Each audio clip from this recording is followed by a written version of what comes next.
Hello, hello, hello, beautiful divine being. How are you doing on this run up to the solar eclipse?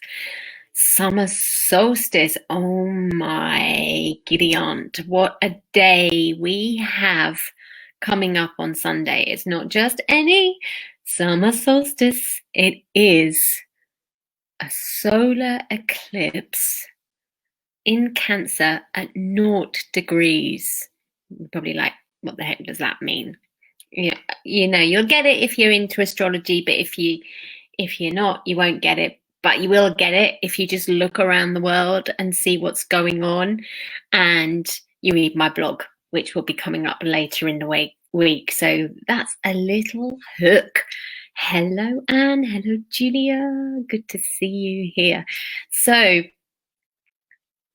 in case you don't know, my name is Tiffany Crosara. You probably do, because this is going live on my page or in my group. But let me just give you a little introduction to who I am, what we've been doing this week and why, and what we're doing today, okay?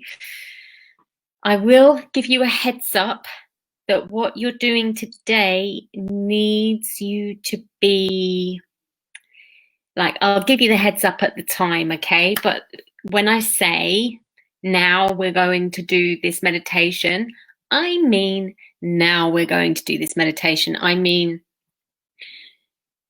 that is a time for you to make a decision to either leave the live or treat it like a meditation class, i.e. shut down everything else and do the meditation. Anything in between is not going to be a great experience for you. So it'll be one or the other. Okay. So now I've started with the end in sight. Let's go back to the beginning. In case you don't know who I am or you're not clear on what I do, because to be honest, it's taken me a while to get there. My name is Tiffany Crosara. I've had 5 names, but we won't go into that. That's another story.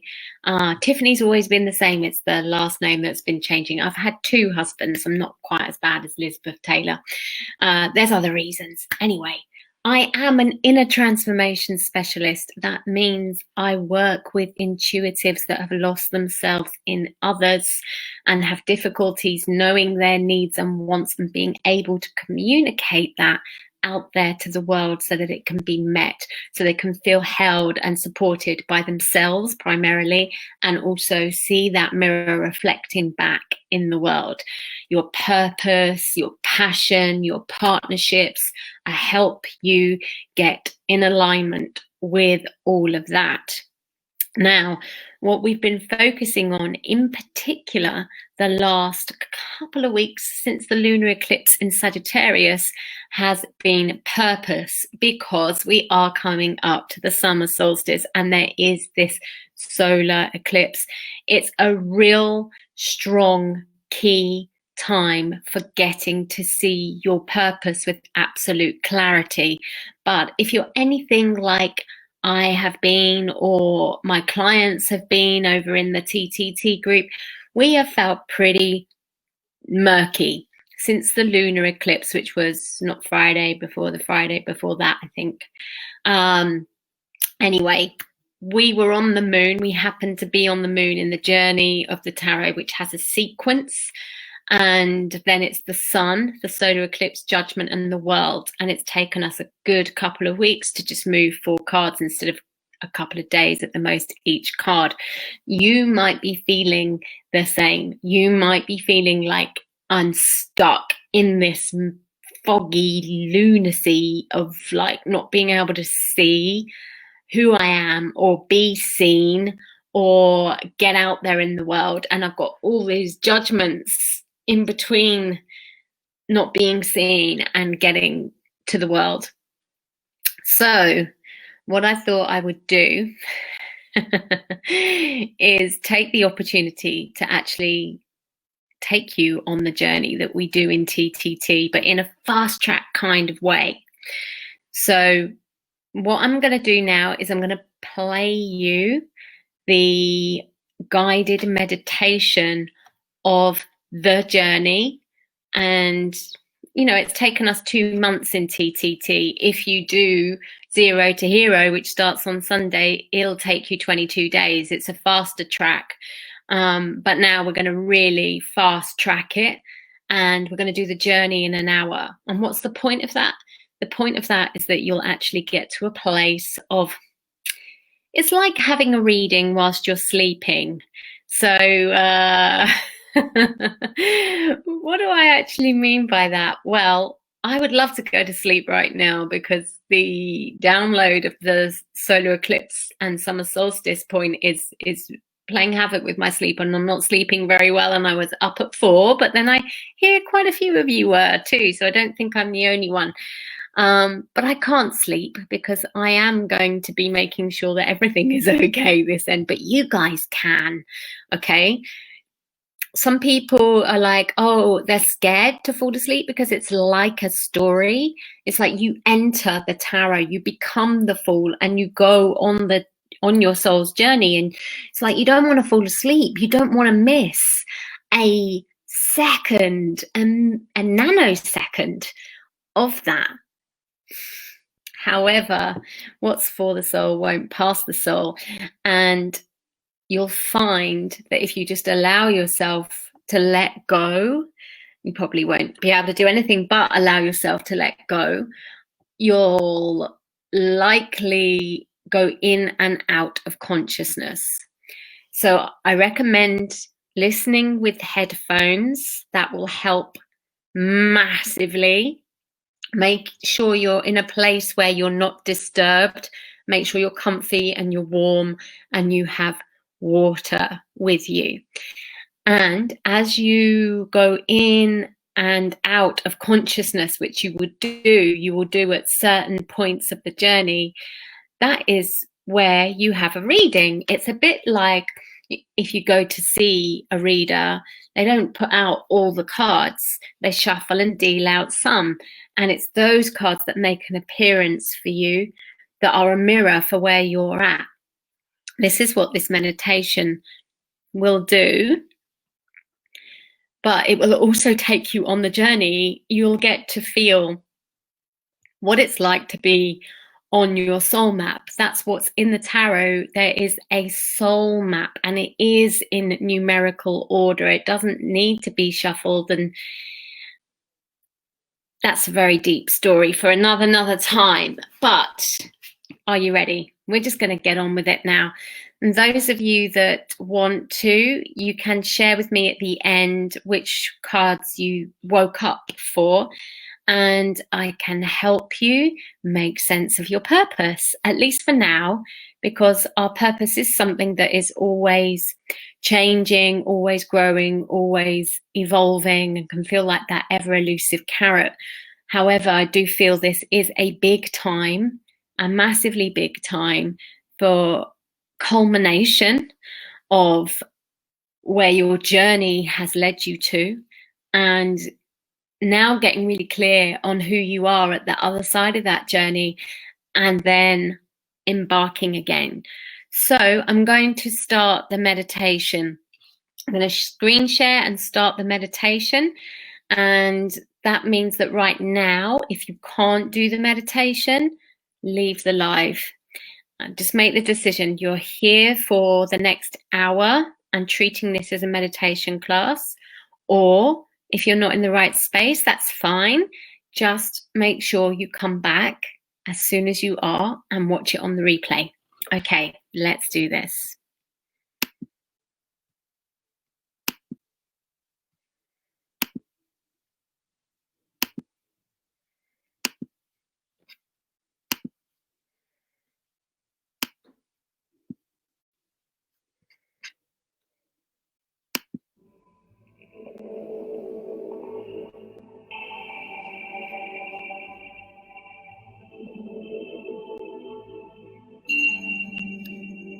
Welcome to the Fool's Journey meditational story. This recording is designed to take you on a journey through the archetypes of the major arcana. Rather than trying to grasp the symbolic knowledge, allow yourself to enter the story and be taken on the journey. You may find that you fall asleep or do not retain much information consciously. This is okay, as it is designed to sow the seed of personal connection to the tarot through the subconscious and feeling states, which are easily reached when you're in a deeply relaxed state. Now, closing your eyes, take a deep breath in, and as you exhale, let all the tension leave your body. Take another inhalation, and as you exhale, let more tension go. And once more, breathe deeply in and out. On your next breath in, visualize golden light coming in through your feet. And as you breathe out, see the light leaving through your feet into your aura. Relax your feet.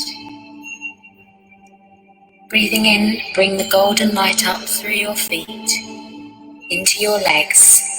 And as you breathe out the golden light, relax. As you breathe in, let golden light enter your torso. Exhaling, release the golden light. Relax. Breathing in. Welcome the light into your arms, shoulders and neck. Breathing out and releasing. Relax. Once more, breathing in. Welcome golden light into your head. And as you exhale, release and relax. Bring your attention to the center of your forehead and see a bright purple haze. As the haze clears, in front of you stands a grand wardrobe. Walking up to the wardrobe, the door falls open as if to welcome you, and inside you see a jester's costume. The costume sparkles with magic. As you step into the brightly coloured tights and pull them up to your waist, you feel your legs becoming lighter, freer. All the tension of your earthly body dissipates. All the emotion you hold in your ankles, knees, and hips disappears. As you pull on the jester's top, you feel all your chakras becoming cleansed. The fiery red glow of your root chakra holds no history, no fear. The golden orangey glow of your sacral chakra holds pure potential and creativity. The bright yellow glow of your solar plexus has no sense of self, no ego, no guilt, no fear. All you can feel is the excitement it holds. The greeny pink glow of your heart center is neither open nor closed, but perfectly in balance, in the constant flow of giving and receiving, holding no fear or conditions. The deep blue glow of your throat chakra is free to express without fear of judgment, manifesting into physical blocks. The powerful indigo glow of your third eye enjoys clarity, vision, yet no knowledge. The realm of imagination is as valued as the realm of manifestation. And as you place the jester's hat on your violet and ethereal silver crown, you feel your connection to the rest of the universe, and you know that infinite possibilities lie before you, and that the universe will guide you to where you need to be. All you need to do is be present in the now. You have become the child of the tarot. Your trump is 0, unbound by convention. You are as pure and free as the wind. This is the true essence of the Fool. Your childlike playful curiosity feels a pull to explore the wardrobe that stands before you, and as you step into it, a landscape opens up before you. You are on a cliff top, and with pure exploration in your heart, no fear, just total trust, you step off the cliff top. Clouds feel like feathers of angels gently gliding you down to a safe landing, and you feel the ground come into contact with your feet. The clouds clear, and there in front of you stands a majestic figure of a man. His trump is number 1, commencement, the infinite power of independence. You feel his importance, his charisma, his confidence, his power, his knowledge, his integrity. The strength of his aura holds you in awe, for he is the Greek god Hermes. He is Mercury, he is the magician. He stands with one arm held high, his hand clutches a wand, and he notes you looking. In response, he states to you, "As above, so below." And above him you see a figure of 8 lying on its side, constantly feeding around itself. The symbol of infinity, the intercorrelation of all, cause and effect. And below him you see an altar. On it a sword representing the element of air, the power of thought, the realm of intellect. Next comes the cup, the element of water, the chalice of love, joy, pain and sadness. Emotion is the reaction to the element of air. Then comes the wand. The combination of thought and emotion brings about courage and motivation, strength and passion. This is the element of fire. Lastly comes the pentacle, the power of thought from the sword, the reaction of emotion from the cup, and the courage of motivation from the wand manifests in the physical, tangible realm of the pentacle. This is the element of earth, of things you can see and touch. Showing gratitude to the magician for sharing his knowledge with you, you see a forest bathed in sunlight and head towards it. Walking through the forest, the sun begins to set, turning the trees golden. Then the sun disappears and the moon starts to rise. The same forest, lit by the power of the sun, couldn't feel more different now it is flooded by moonlight. Ahead of you is a clearing in the trees, and as you come closer, you can make out an entrance to a temple. There, sat guarding the entrance, is the most incredibly beautiful woman you have ever seen. She wears a crescent moon upon her head, for she is the daughter of the moon. She is Cancer, the mistress of illusion, keeper of secrets. She is the Egyptian goddess Isis, the queen of magic. She is the high priestess. Her trump is 2. The teacher of the unseen brings in the nature of duality. The essence of sexuality promises the potential for union. For man, she is all he has ever wanted, and for woman, she is the maiden that resides inside of us. Seeds of femininity, the woman's intuition. Her clear eyes shine like pools of the clearest depths. The rest of her is veiled, just like the backdrop behind her. And you know unspeakingly you are to respect her silence, respect her space. Just be. Her gown, decorated with pomegranates, show the ripeness of feminine seeds.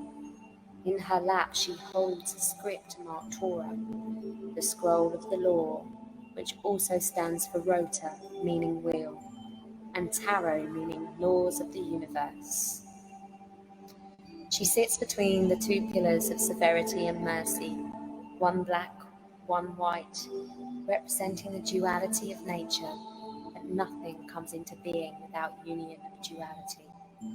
As you sit before her, your childlike curiosity overtakes you, and although you sense it's wrong, you cannot help but ask to see behind the veil. She looks deep into your soul, and you instinctively know that the way to see is to be silent and go within. As you do so, you feel her speak to your soul.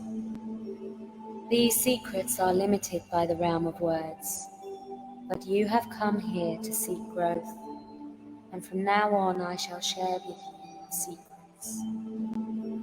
Listen to the silence and you will always hear me. Look for me in your dreams and you will always see me. Validate the magic of coincidence and you will always feel me.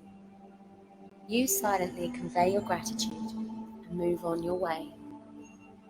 The further you move from the temple, the more the day begins to dawn, and you notice the rich autumn colours in the trees as you stumble across a golden field of corn. You feel the warmth of sun on your face, hear the song of the birds and trickle of the stream. You feel the support of the earth and feel the creation of life working in perfect harmony. You see the ripeness of nature. Abundance is all around you, supporting creation. In the middle of the field, you see a lady sat on a heart-shaped throne with the glyph of Venus inscribed upon it. The circle of spirit surmounts the cross of matter. Love and protection radiates out to you from her.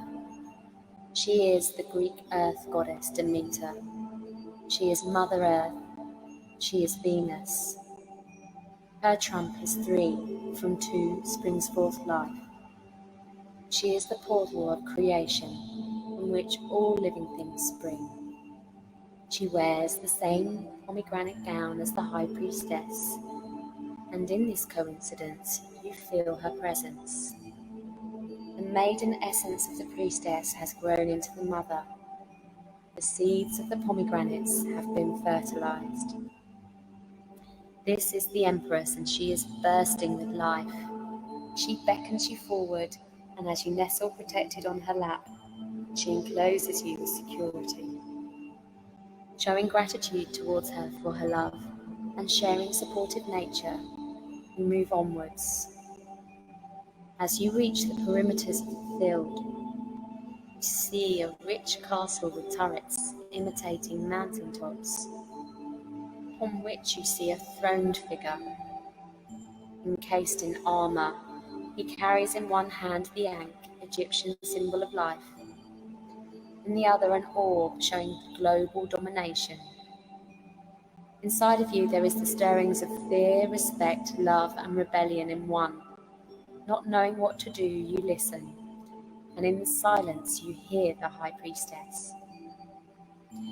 He is the Emperor, he is the warrior Mars, he is Zeus, the All-Father God. He is the Yang to the Empress's Yin. His trump is 4.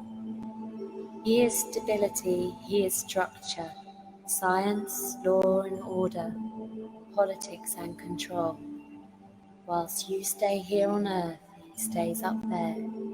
It is his job to rule the domain, for the physical realm needs physical structure. He is Aries. Treated with respect, he will be a kind father. Meet him head on and you will meet headlock with a ram. Showing respect to the Emperor, you make your way round the huge obstacle of his castle and are immediately consumed by the huge presence of yet another man-made structure. This structure is religion in the physical form of church. At the door, a high priest awaits you. Keys jangle from his holy dress, hinting to you that he possesses all the answers. Ushering you into its protective form, he sits on a throne immediately above you. You kneel at his feet. Unlike the High Priestess, he is eager to verbalize his knowledge as he passes on his teachings.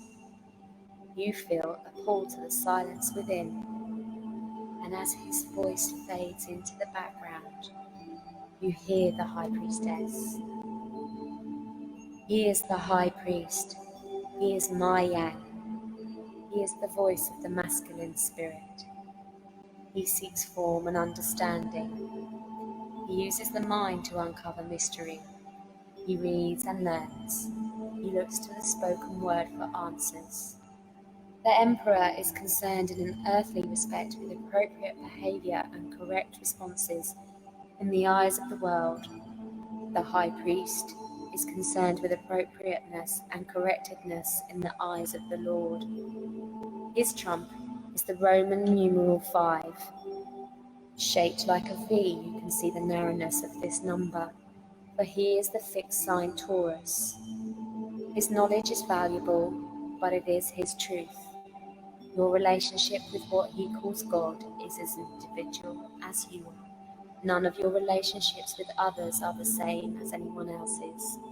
There may be similarities, but it is up to you to identify what they are. The High Priest gives you his blessing, showing your appreciation for his generous spirit. You leave the structure of the church to carry on your own path.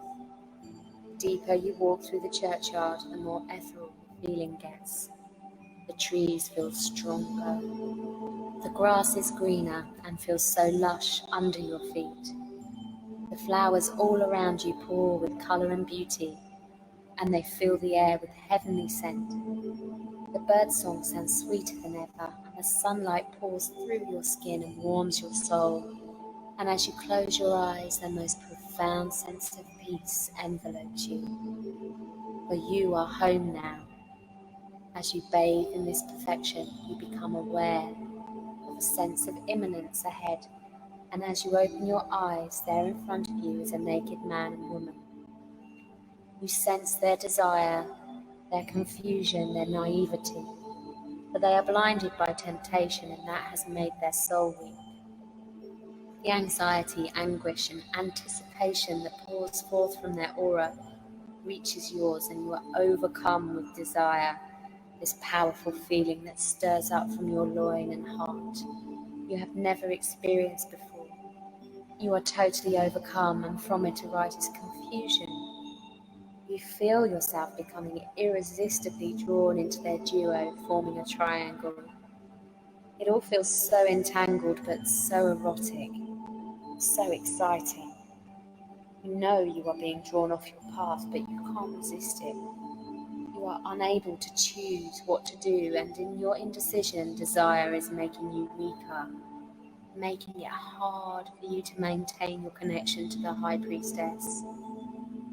But as the woman picks fruit from the tree, the action reminds you of the ripe fruit of the pomegranate pictured on the High Priestess's gown.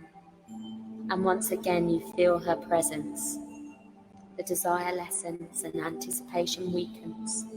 The anxiety lifts and the confusion clears.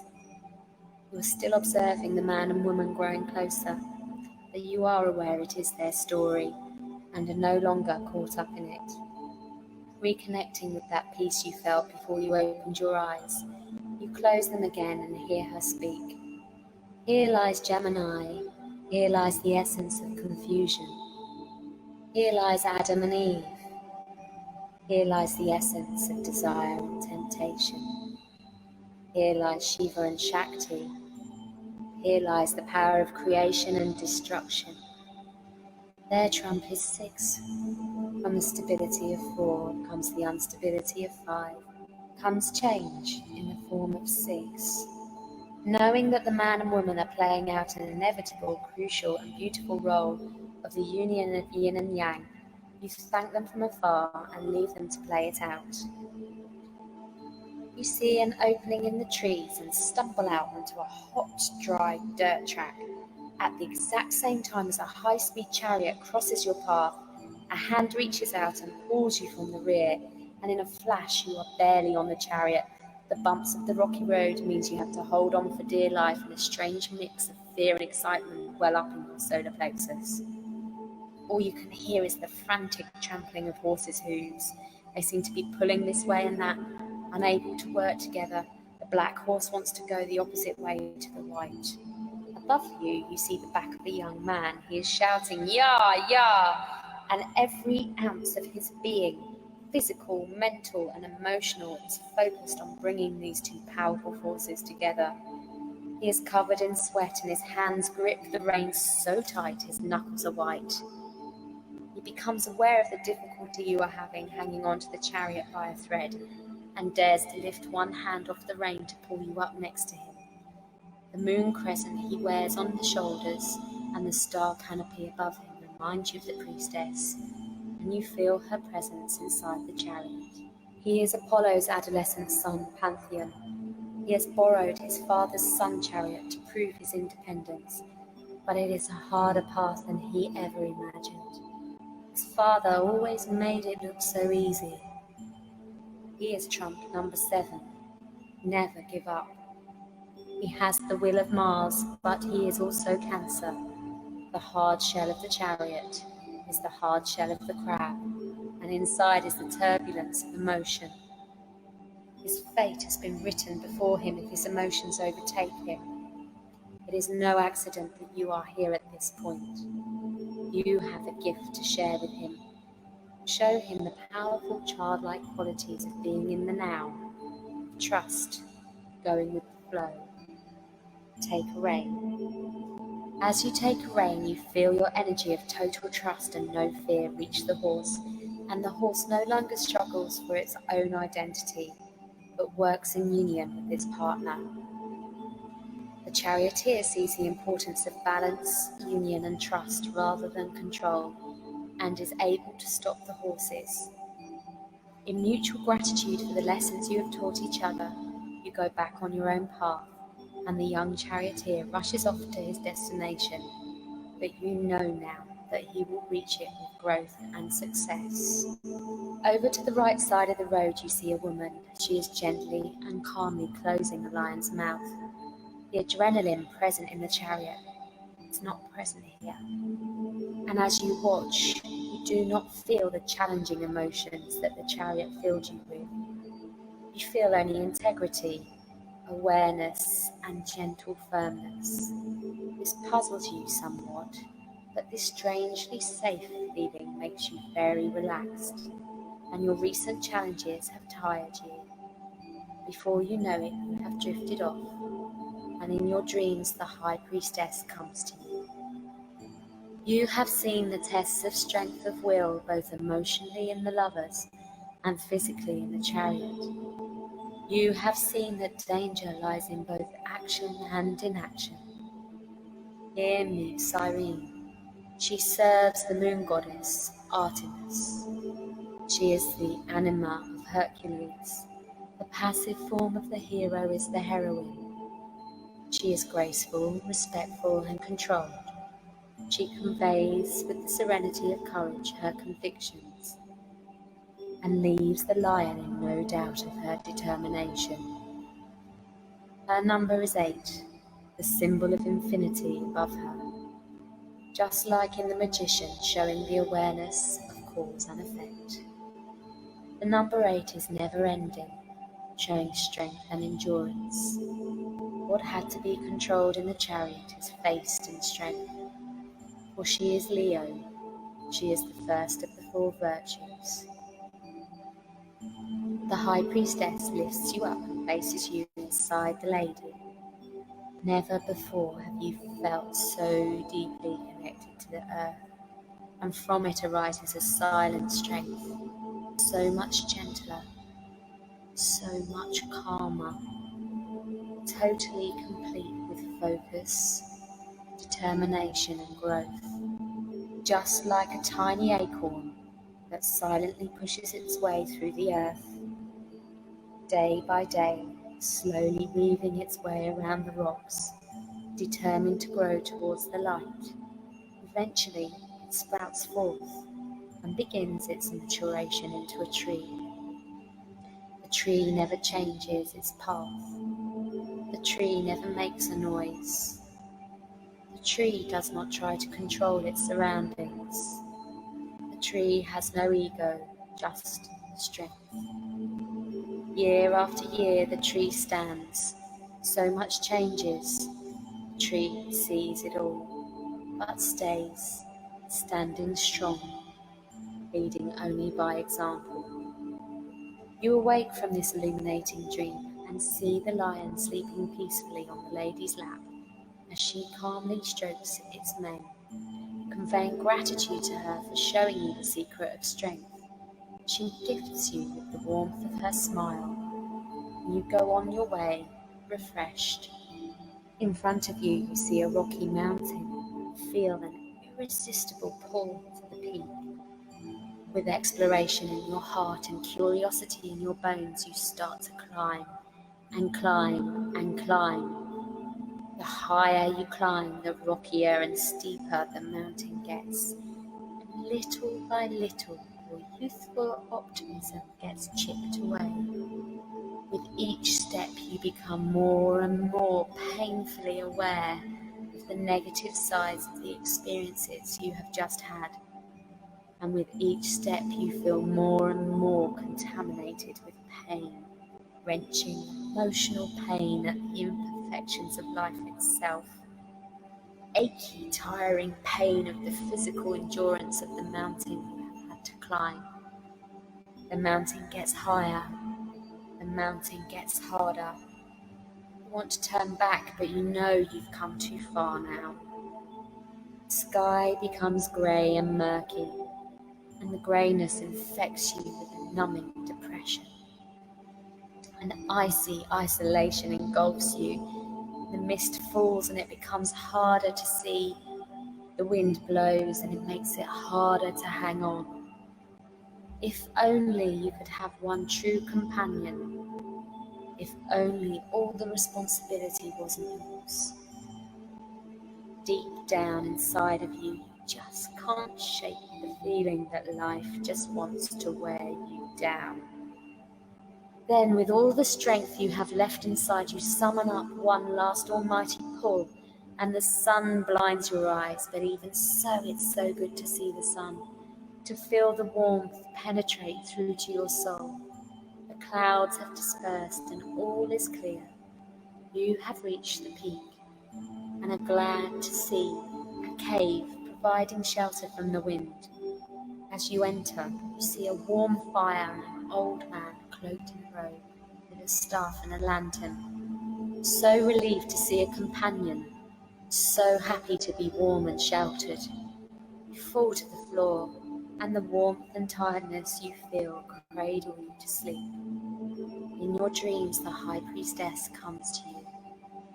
She shows you a mirror, and in it you see your fresh-faced youthfulness slowly evolve into a weathered, matured face. So many intricate lines, each one telling the story of your life. And in lucidity you become so aware that you have just met yourself in the cave that you wake yourself up. The old man starts to speak.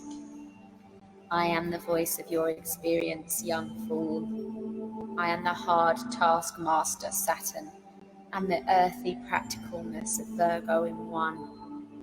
I am the second virtue, patience. I am the hermit. No one can tread my path. I walk alone, but I am not lonely. I am the voice of wisdom through experience. You have learnt that life is full of challenges, and this has marred the purity of your spirit. You feel that this is corruption of your soul, but it is the beginning of something richly and intricately beautiful. I am the alchemist. Now is the time for you to turn your base metal into gold.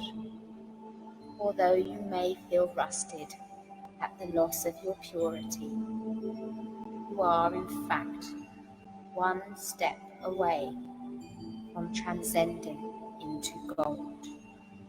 For I am trump number 9, one step away from the completion of the first cycle. For you to transcend into gold, you must first take rest here and process your past. Learn to see the beauty in the side of the mountain. Learn to be there, peacefully be. You are your experiences, Your experiences can make you weak and asleep, or your experiences can make you strong and awake. The choice is yours. The hermit's words echo round your head, and you decide to take the old man's wisdom.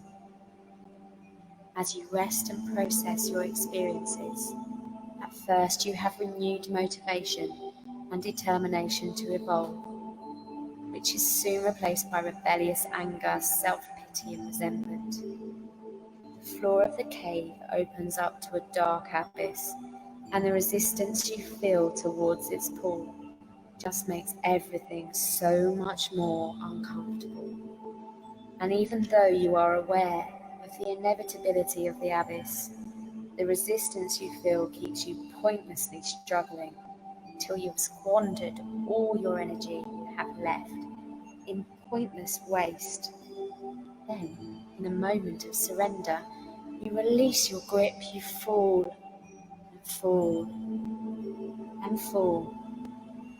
You hit rock bottom, and there you find yourself with so much more substance, so much more value, so much more wisdom and strength. You have now transcended into pure gold.